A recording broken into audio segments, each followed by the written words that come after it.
بسم اللہ الرحمن الرحیم الحمد للہ رب العالمین والصلاة والسلام علی رسولہ الکریم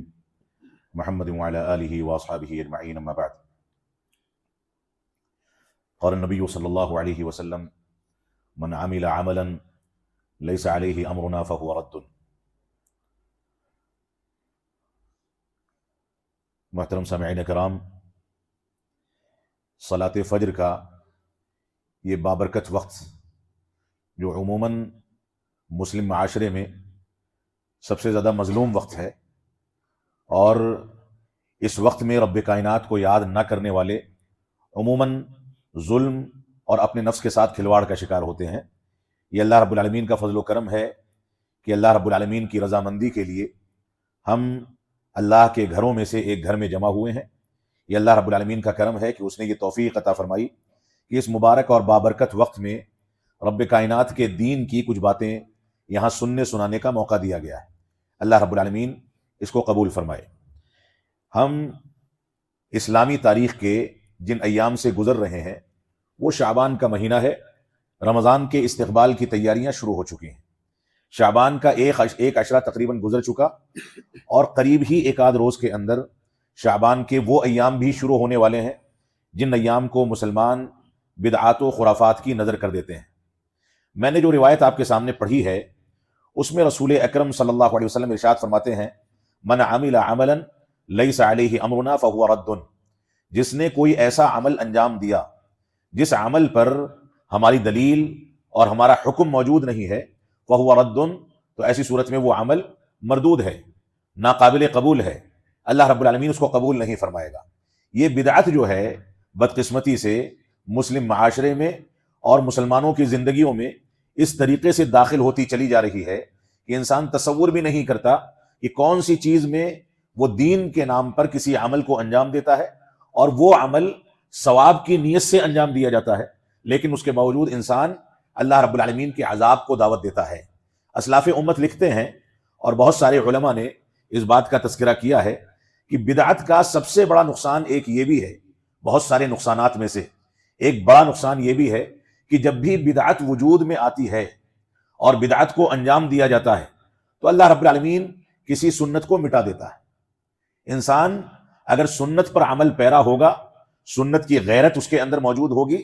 تو وہ بدعات سے براءت کا اعلان کرے گا، لیکن اگر بدعات کو وہ انجام دیتا رہے تو اس جیسی کوئی سنت اس دنیا سے ختم کر دی جاتی ہے۔ رسول اکرم صلی اللہ علیہ وسلم کا طریقہ، جیسا کہ ام سلمہ رضی اللہ تعالیٰ عنہا اور خود عائشہ صدیقہ رضی اللہ تعالیٰ عنہا اور دوسری صحابیات اور صحابہ کرام ذکر کرتے ہیں کہ اللہ کے نبی صلی اللہ علیہ وسلم کا طریقہ یہ تھا کہ جب شعبان کا مہینہ شروع ہوتا تھا تو آپ رمضان کی تیاری کے لیے نفلی صوم کا کثرت کے ساتھ اہتمام فرماتے تھے۔ یہی ایک ایسا عمل ہے جو شعبان کے ساتھ خاص ہے، اور صحابہ کرام اور خود رسول اکرم صلی اللہ علیہ وسلم اس عمل کو انجام دیا کرتے تھے۔ تو صحابہ کرام کہتے ہیں کہ رمضان کے بعد جس مہینے میں سب سے زیادہ صوم کا اہتمام کرتے ہوئے، روزے کا اہتمام کرتے ہوئے ہم نے رسول اکرم صلی اللہ علیہ وسلم کا مشاہدہ کیا یا آپ کو دیکھا، وہ شعبان کے نفلی روزے تھے۔ یعنی گویا انسان اس مہینے میں نفلی روزوں کا اہتمام کر کے اللہ رب العالمین سے قربت بھی اختیار کرے، اور ساتھ ہی رمضان کے واجبی اور فرض روزوں کے لیے اپنے آپ کو تیار کرے۔ یہ اس کا بنیادی مقصد ہے۔ اس کے علاوہ کوئی بھی ایسا خاص عمل نہیں ہے جو شعبان کے مہینے میں صحابہ کرام نے یا خود رسول اکرم صلی اللہ علیہ وسلم نے خصوصیت کے ساتھ انجام دیا ہو۔ بہت سارے عمل انجام دیے جاتے ہیں۔ 15 شعبان جو ایک آدھ روز میں وہ تاریخ آنے والی ہے، 15ویں شعبان کو دن میں خصوصیت کے ساتھ روزہ رکھنا، یہ کسی بھی دلیل سے ثابت نہیں۔ اگر انسان معمول کے مطابق ہر مہینے کے ایام 20 کے روزوں کا اہتمام کرتا ہے، یعنی چاند کی 13، 14 اور 15 تاریخوں میں روزے کا اہتمام کرتا ہے، اور اسی معمول کے مطابق اس نے شعبان میں اس کا اہتمام کیا، تو اس میں کوئی حرج کی بات نہیں ہے۔ لیکن وہ کبھی نہیں رکھتا اور شعبان کا مہینہ شروع ہو گیا، 13، 14 تاریخیں نکل گئیں اور خصوصیت کے ساتھ 15 تاریخ کو روزہ رکھا، اس کی گنجائش شریعت اسلامیہ میں موجود نہیں ہے۔ اور ایسے ہی 15 تاریخ کی شب میں بعض عمل انجام دیے جاتے ہیں۔ اس میں ہزاری نماز ہے، یعنی ایک ایسی نماز جس کے بارے میں یہ اعتقاد رکھا جاتا ہے کہ اس کو ادا کرنے اور پڑھنے سے 60 سال پچھلے اور 60 سال اگلے گناہ معاف کر دیے جاتے ہیں۔ یہ بھی خرافات ہے، بدعت ہے، اس کی کوئی گنجائش نہیں۔ اور ایسے ہی 15 شعبان کو خصوصیت کے ساتھ انسان قبرستان کی زیارت کرے، یا پٹاخے پھوڑے، یا قبرستان میں جا کر کے چراغاں کرے، یا قمقمے لگائے، یا روشنی کا اہتمام کرے، یہ اعتقاد رکھے کہ اس رات میں ہمارے جو بزرگ گزر گئے ان کی روحیں حاضر ہوتی ہیں اور ان کے لیے پکوان رکھے جائیں، کھانا پینا رکھا جائے۔ یہ ساری کی ساری چیزیں بدعت ہیں، اور انہی بدعتوں کے بارے میں رسول اکرم صلی اللہ علیہ وسلم نے فرمایا تھا، من عمل عملا لیس علیہ امرنا فہو رد، جس نے کوئی ایسا عمل انجام دیا جس پر ہماری دلیل اور ہمارا حکم موجود نہیں ہے تو وہ مردود ہے۔ ایک روایت ہے جس میں رسول اکرم صلی اللہ علیہ وسلم ارشاد فرماتے ہیں، ان اللہ حجب التوبۃ عن کل صاحب بدعۃ، کہ اللہ رب العالمین ہر بدعتی سے توبہ کے دروازے کو بند کر دیتا ہے۔ یہ بدعت کا ایک بہت بڑا خسارہ اور بہت بڑا نقصان ہے کہ اس کو توبہ کی توفیق سے محروم کر دیا جاتا ہے۔ علماء لکھتے ہیں کیونکہ بدعتی جو بدعت انجام دیتا ہے اس کو کار ثواب سمجھ کر کے کرتا ہے، ثواب کی نیت سے کرتا ہے، جبکہ ایک انسان بڑے سے بڑا گناہ بھی انجام دے، شراب پی لے، زنا کر لے، جو کبائر گناہ میں شامل ہے، وہ گناہ اور وہ جرم بھی توبہ کے بدعت کے بالمقابل چھوٹا ہے۔ اور اسی وجہ سے اہل سنت والجماعت کا یہ ضابطہ ہے کہ کبیرہ گناہ یہ بدعات سے کمتر ہیں، کیونکہ انسان جب کبیرہ گناہ کو انجام دیتا ہے تو یہ اعتقاد رکھتا ہے کہ یہ گناہ ہے، یہ سمجھتا ہے کہ میں برائی کو انجام دے رہا ہوں۔ لیکن بدعت کو جب انجام دیتا ہے تو بدعت کو انجام دینے سے پہلے وہ اپنی نیتوں کو ثواب کی نیت سے انجام دیتا ہے، اور یہ سمجھتا ہے کہ یہ بدعت دین کا حصہ ہے۔ اس وجہ سے اس سے دھیرے دھیرے توبہ کی توفیق ختم کر دی جاتی ہے، اور بدعات کو رواج دینے کے نتیجے میں وہ اتنا آگے بڑھ جاتا ہے کہ لوگوں کو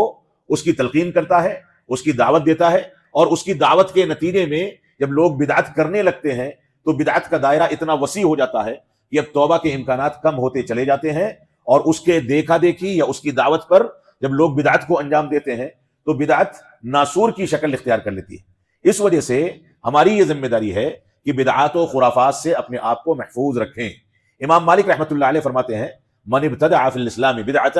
یراها حسنۃ فقد زعم ان الرسول صلی اللہ علیہ وسلم قد خان لان اللہ یقول اليوم اکملت لکم دینکم واتممت علیکم نعمتی ورضیت لکم الاسلام دینا۔ فرماتے ہیں، کہتے ہیں جو دین کے اندر کوئی نئی بات ایجاد کرتا ہے،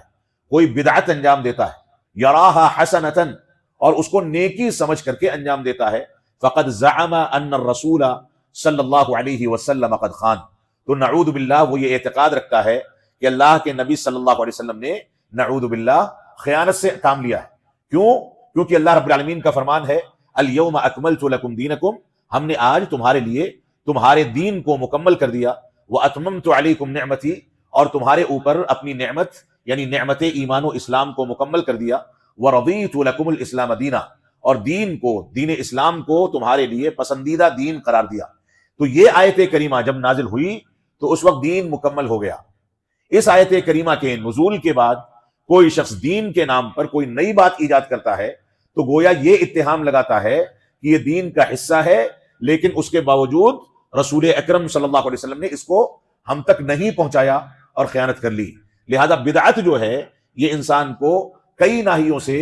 مجرمانہ اور اس قسم کی غلیظ حرکتوں پر آمادہ کرتی ہے کہ انسان اس کے کیچڑ کے اندر پھنستا چلا جاتا ہے۔ بہت معروف امام و فقیہ گزرے ہیں ابو الجوزہ رحمۃ اللہ علیہ، وہ فرماتے ہیں کہ اگر میرے پڑوس میں، میرے گھر کے بغل میں کوئی آ کر کے بندروں اور سوروں کو آباد کر دے،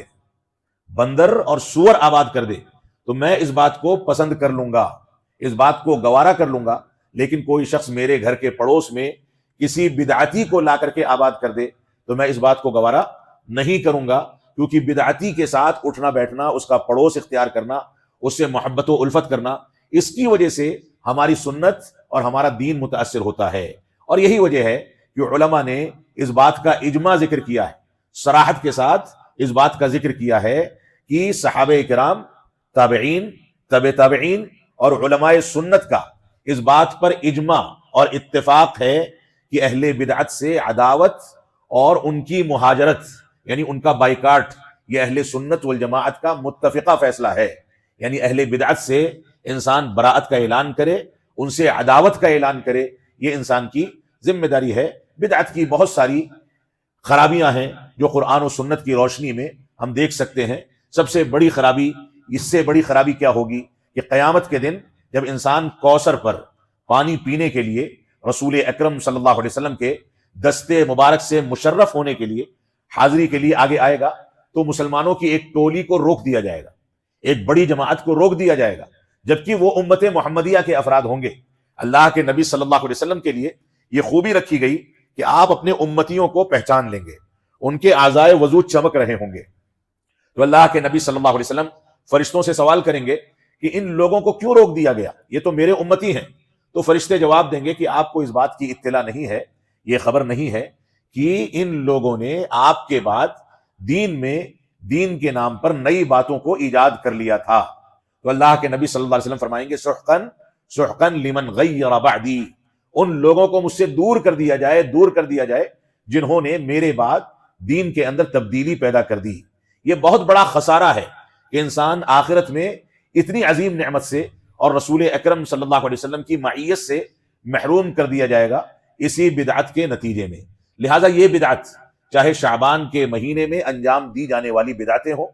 خصوصیت کے ساتھ قبرستان کی زیارت ہو، ہزاری نماز ہو، یا ایسے ہی روحوں کی آمد کا اعتقاد رکھا جائے، یا 15ویں شعبان کو روزے کا خصوصیت کے ساتھ اہتمام کیا جائے، یہ ساری کی ساری چیزیں بدعت میں شامل ہیں، کیونکہ ان کی کوئی دلیل قرآن و سنت یا صحابہ کرام کے عمل سے نہیں ملتی، اور جس چیز کی کوئی دلیل ان لوگوں کے اقوال سے اور قرآن و سنت کے دلائل سے نہ ملے وہ یقیناً بدعت ہے۔ اللہ رب العالمین ہم کو بدعات و خرافات سے دور رہنے، پرہیز کرنے، بچنے کی توفیق عطا فرمائے۔ یہ بدعت جو انسان کے لیے خسارے کا اور تباہی کا باعث ہے، اس بدعت سے اور اس جرم سے اللہ رب العالمین ہم کو دوری اختیار کرنے کی توفیق عطا فرمائے۔ اس بابرکت وقت میں صلاۃ فجر میں ہم مسجد فاطمہ سرسی میں جو جمع ہوئے ہیں، جن لوگوں نے بھی اس کا اہتمام کیا، اللہ رب العالمین ان کے لیے اس عمل کو صدقہ جاریہ بنائے۔ اس درس کو سننے والوں کو اور درس میں قرآن و سنت کے مطابق جو باتیں کہی گئی ہیں، اللہ رب العالمین ان چیزوں کو ہمارے لیے باعث برکت اور صدقہ جاریہ بنائے۔ ہم جب تک جئیں تب تک اسلام پر جئیں، جب ہمارا خاتمہ ہو تو ایمان پر ہو۔ وصلی اللہ علی نبینا محمد وعلی آلہ وصحبہ وسلم۔ والسلام علیکم ورحمۃ اللہ وبرکاتہ۔